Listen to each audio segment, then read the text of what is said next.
Welcome back. Well, we're discussing President Bola Tinubu's proposed tax reform bills. And my guest today in the studio, joining me live on set, is the Secretary to the Government of the Federation, Senator George Akume, to give perspectives into the proposed tax reform bills and other reforms President Tinubu's administration says are necessary. Welcome to the program, sir. Thank you. But first, let me ask you, are you surprised about the interests these tax reform bills are generating, especially the resistance from certain quarters? Thank you very much. In every civilized society, there is always something that will generate some intense interest. So ours is not an exception. Nigerians are very spirited people. They like to make comments on public issues. They like to talk. But sometimes it is always good to study very carefully an issue before you can make informed comment.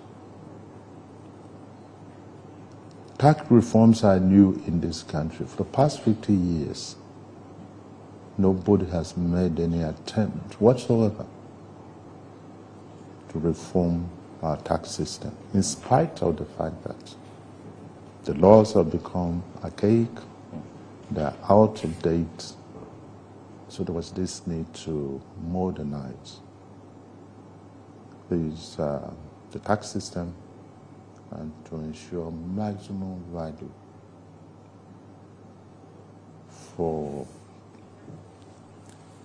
what we can generate for the benefit of our people.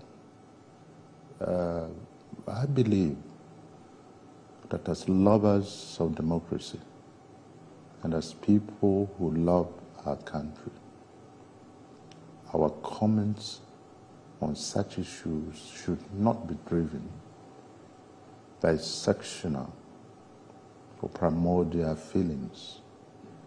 We should try as much as possible to look at these bills in terms of their intent, in terms of their purpose and meaning, and in terms of their credibility, so that at the end of the day, all of us will once again sit down as Nigerians and celebrate these laws. But have you listened to the arguments against the bills? We've heard people say it is, and these people who are arguing against the bill now say they have also seen the bill, and they say it is against the interests of their region. That's why they are opposed to it, and they feel like it should be withdrawn. No, I don't look at it from that way. When you say the bill, people say it's anti a certain section. Maybe I come from that part of that section. You are also from the north. From the north, and I am 100% supportive of these bills. These bills follow the normal process before they were finally transmitted to the National Assembly for legislation. People who are arguing against this bill, most of them have not read the bills. These bills were brought in through the FEC, the Executive Council, from there, then very well drafted to support to the Attorney General, and then finally sent to the National Assembly. The bill is not against any section of this country. Rather, the bill, as the president wants, is pro-north, is pro-poor, is pro-poor. Those who are earning less than 800,000 per annum are exempted from pay.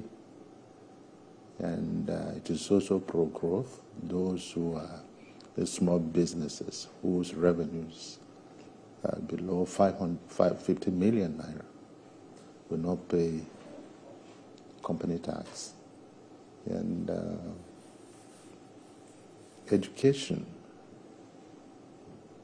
hospitals, and so on, are exempted from VAT, from payment of VAT. So you see, it is, if we say it is pro-poor, that doesn't mean that there are only poor people in the South. We have poor people across the country. So this bill is nationalistic. This bill has nothing to do with any one section of this country. It's not proposed against the North. I am also a Northerner. I've taken time to read some of these bills. Yeah, there is quite a lot that has been proposed in this bill. Some of these issues I have just mentioned. I have spoken to quite a number of notable Northerners, and they're not against this bill. But you see, sometimes we try to play it to the gallery. No, it is against it. We will not accept. In a democracy, no matter how difficult, no matter how tough the problem is, it can always be solved through consensus. We build up consensus to solve problems. Yeah. As much as you said, in a democracy, everyone will have their say now. Yeah. These people who are having their say against this bill, you are telling me now that they do not speak for the North. I am saying that people have their own personal agenda. There are others who are attacking the bill purely from the perspective of opposition politics. It is coming from the party in power, and therefore we have to attack it in order to garner support, so to say, garner in bracket for 2027. And that is so. It is so really that they're speaking, well, some of them may claim they're speaking for a particular section, but the truth is, I have also spoken to notable Northerners, and they're not against this bill. Some of them are religious people, leaders. Others are senior citizens of Nigeria from the North. So, my candid advice would be that the final analysis will be going to the National Assembly, and therefore, if they have any comment to make, they can put it down in writing, or whenever Assembly decides to hold public hearing, they can make their views. But to say, no, let us go on protest, it doesn't help the cause or peace at all. And it will never dampen the spirit of those who are supportive of this bill. I don't want us to create this impression that we Northerners are being victimized by the bees. That is not what is in the bees. We have to be careful about this. Every section of this country is going to benefit. If you look at the issue of VAT, where the federal government was taking 15%. In the present arrangement, federal government has dropped 5% out of 15%.